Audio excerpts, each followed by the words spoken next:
आज हम बात करने वाले हैं आर्टिकल 31 की। ये फंडामेंटल राइट था, राइट टू प्रॉपर्टी, जो इसका ओरिजिनल स्टेटस है। और इसमें ये कहा गया था कि अगर गवर्नमेंट किसी भी प्राइवेट पर्सन की या प्राइवेट प्रॉपर्टी को एक्वायर करती है पब्लिक यूज़ के लिए, तो यहाँ पे उसको कंपनसेशन जो है वो देना पड़ता था। लेकिन 44th कॉन्स्टिट्यूशनल अमेंडमेंट एक्ट 1978 में जनता पार्टी गवर्नमेंट के द्वारा इसको यहाँ पे एबॉलिश कर दिया गया एज फंडामेंटल राइट। तो 1978 के बाद यहाँ पे वो फंडामेंटल राइट नहीं रहा, क्योंकि उसको एज फंडामेंटल राइट उसको एबॉलिश कर दिया गया बाई जनता पार्टी गवर्नमेंट। तो इसके अंडर दो आर्टिकल्स थे, उसको यहाँ पे डिलीट किया गया था। आर्टिकल 19(1)(f) जो बात करता था right to acquire, hold and dispose of property. दूसरा आर्टिकल था आर्टिकल 31, इसको भी डिलीट कर दिया गया।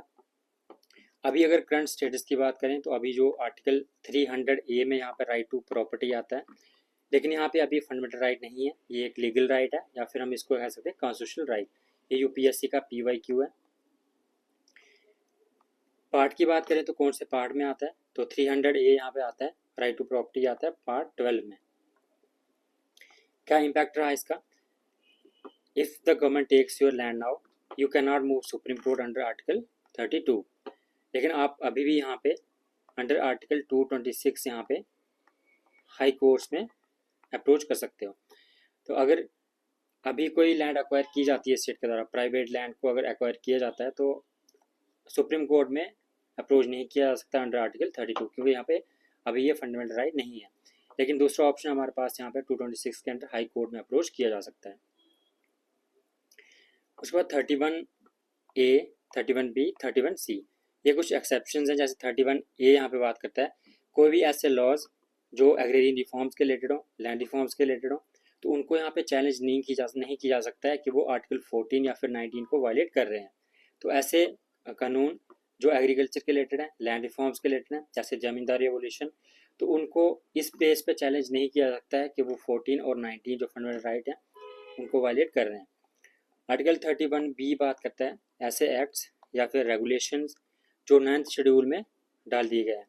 जो 9th शेड्यूल में यहाँ पे ऐड किए गए हैं ऐसे एक्ट्स, कोई भी कानून, रेगुलेशन, उनको यहाँ पे कहा गया कि उनको इम्यूनिटी मिलती है फ्रॉम जुडिशियल रिव्यू, उनको चैलेंज नहीं किया जा सकता है। लेकिन उसके बाद यहाँ पे सुप्रीम कोर्ट की रूलिंग्स आती हैं, जजमेंट्स, और इसमें सुप्रीम कोर्ट एक फेमस केस है IR कोहिलो केस, इसमें 2007 में ये आता है।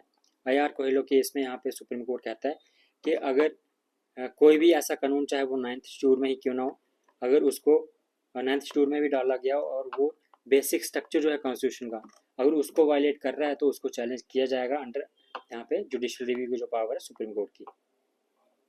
तो यहाँ पे IR कोहिलो केस के बाद यहाँ पे जुडिशियल रिव्यू इस पे एप्लीकेबल है।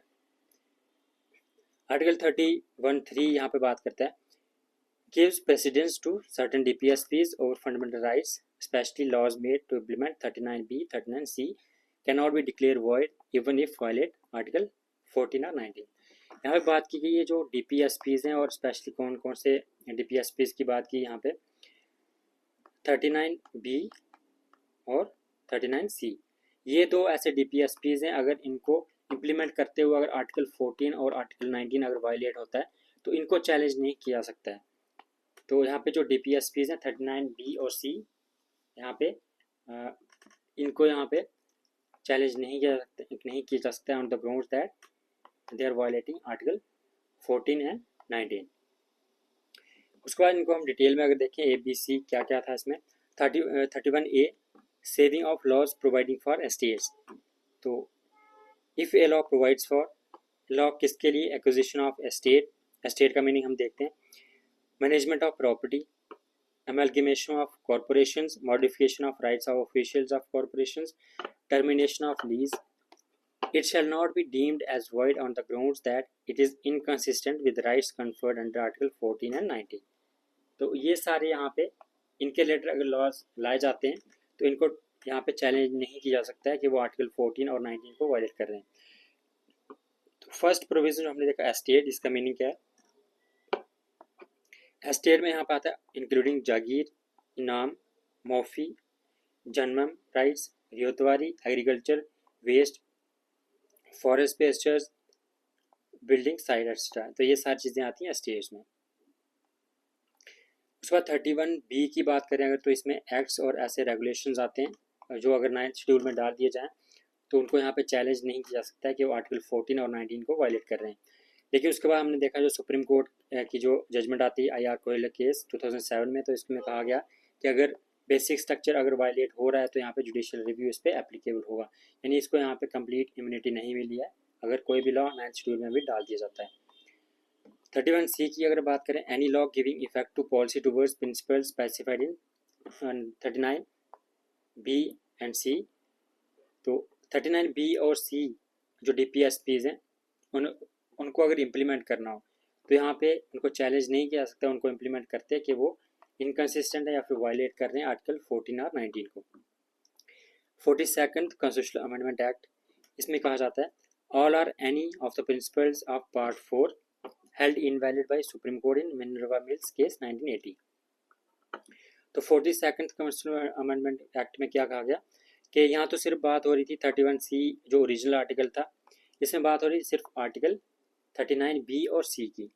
लेकिन 42nd अमेंडमेंट में क्या किया गया कि सभी DPSP जो पार्ट 4 में 36 से लेकर 51 तक, तो सभी DPSP इस पे इम्प्लीमेंट कर दिया है। कोई भी अगर DPSP को अगर इम्प्लीमेंट किया जा रहा है तो उन पे कि वो चैलेंज नहीं किया जा सकते कि वो फंडामेंटल राइट्स में आर्टिकल 14 और 19 को चैलेंज कर रहे हैं।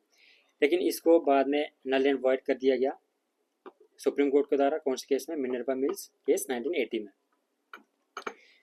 if such law is made by state legislature then provision applies only after president assent to reserve bill।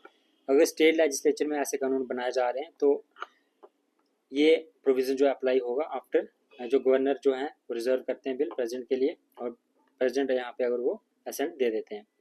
तो इसलिए इसको याद करने के लिए यहाँ पे एक ट्रिक है, जैसे article 31C comes, article 14 and 19 goes out. जैसे अगर आर्टिकल 31C क्या कहता है कि अगर आर्टिकल 39B और C को अगर इम्प्लीमेंट करना हो तो यहाँ पे आर्टिकल 14 और 19 के बेसिस पर उसको चैलेंज नहीं किया जा सकता है कि उनको वायलेट कर रहे हैं।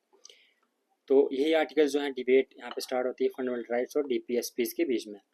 तो ये थे आर्टिकल 31, 31A, 31B और C। नेक्स्ट लेक्चर में हम पढ़ने वाले हैं fundamental rights and armed forces 33, 34।